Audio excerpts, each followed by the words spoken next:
ایک دن اپنے کام سے فارغ ہو کر بیٹھے تھے کہ ملک الموت آدمی کی صورت میں مہمان کے طور پر رات کو حضرت ادریس علیہ السلام کے دروازے پر آ پہنچے۔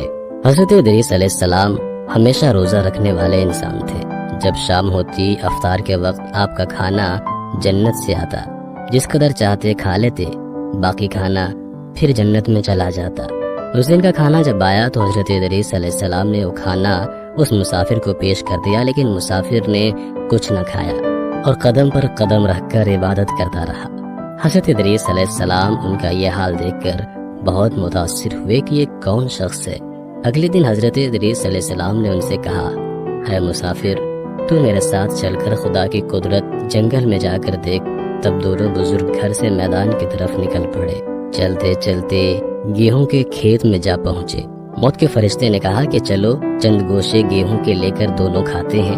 حضرت ادریس علیہ السلام نے فرمایا، عجیب بات ہے، رات کو تو نے حلال کھانا نہ کھایا، اب حرام کھانا چاہتا ہے۔ یہ وہاں سے دونوں بزرگ دوسرے باغ میں پہنچے اور وہاں بھی انگور کو دیکھ کر حضرت اسرائیل علیہ السلام نے کھانے کا ارادہ فرمایا۔ حضرت ادریس علیہ السلام نے فرمایا کہ خیر کی ملکیت میں تصرف حرام ہے۔ پھر جاتے جاتے ایک بکری دیکھ کر حضرت اسرائیل علیہ السلام نے کھانے کا ارادہ کیا۔ حضرت ادریس علیہ السلام نے کہا کہ بیگانے کی بکری کو ذبح کر کے کھانا منع ہے۔ اس طرح 3 روز تک دونوں آپس میں گفتگو کرتے رہے۔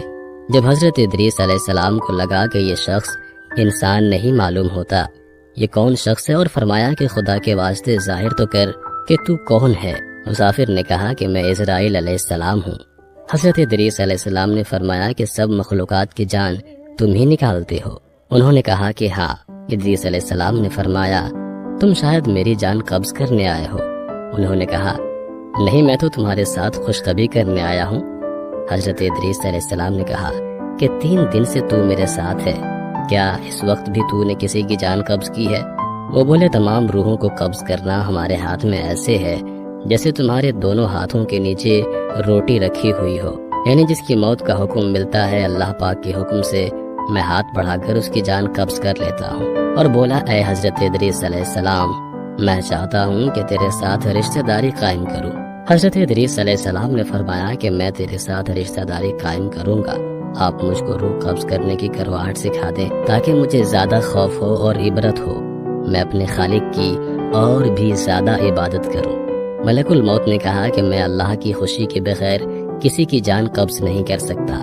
تب حضرت ادریس علیہ السلام نے خداوند قدوس کی بارگاہ میں عرض کی اور پھر جان قبض کرنے کا حکم ملنے پر جان قبض کر لی گئی۔ پھر موت کے فرشتے نے خدا کی بارگاہ میں دعا مانگی اور اللہ پاک نے ان کو زندہ کر دیا۔ حضرت ادریس علیہ السلام نے ملک الموت کو اپنی گود میں لے لیا اور دونوں نے آپس میں رشتہ داری قائم کر لی۔ پھر موت کے فرشتے نے ان سے پوچھا، اے ادریس علیہ السلام، جان نکلنے کی تلخی کیسی تھی؟ وہ بولے، جیسے کسی زندہ جانور کی کھال سر سے پاؤں تک ادھیڑی جاتی ہے۔ موت کے فرشتے نے کہا کہ اے بھائی، قسم ہے رب العالمین کی، جیسے میں نے تیرے ساتھ احسان کیا اور جتنی آسانی میں نے آپ کے ساتھ کی، ایسا میں نے کسی کے ساتھ نہیں کیا۔ حضرت ادریس علیہ السلام نے فرمایا، اے بھائی، مجھے دوزخ کے دروازے تک لے چل تاکہ اس کو دیکھ کر مجھے خوف الہی زیادہ ہو اور میں زیادہ عبادت اور بندگی کروں۔ تب موت کے فرشتے نے اللہ کے حکم سے ان کو دوزخ کے 7 طبق دکھائے۔ پھر حضرت ادریس علیہ السلام بولے، اے بھائی، مجھے جنت دیکھنے کی آرزو ہے، دیکھ کر خوشی حاصل کروں اور عبادت زیادہ سے زیادہ کروں۔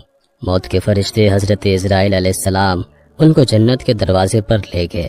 پھر انہوں نے جنت کے مناظر اپنی آنکھوں سے دیکھے۔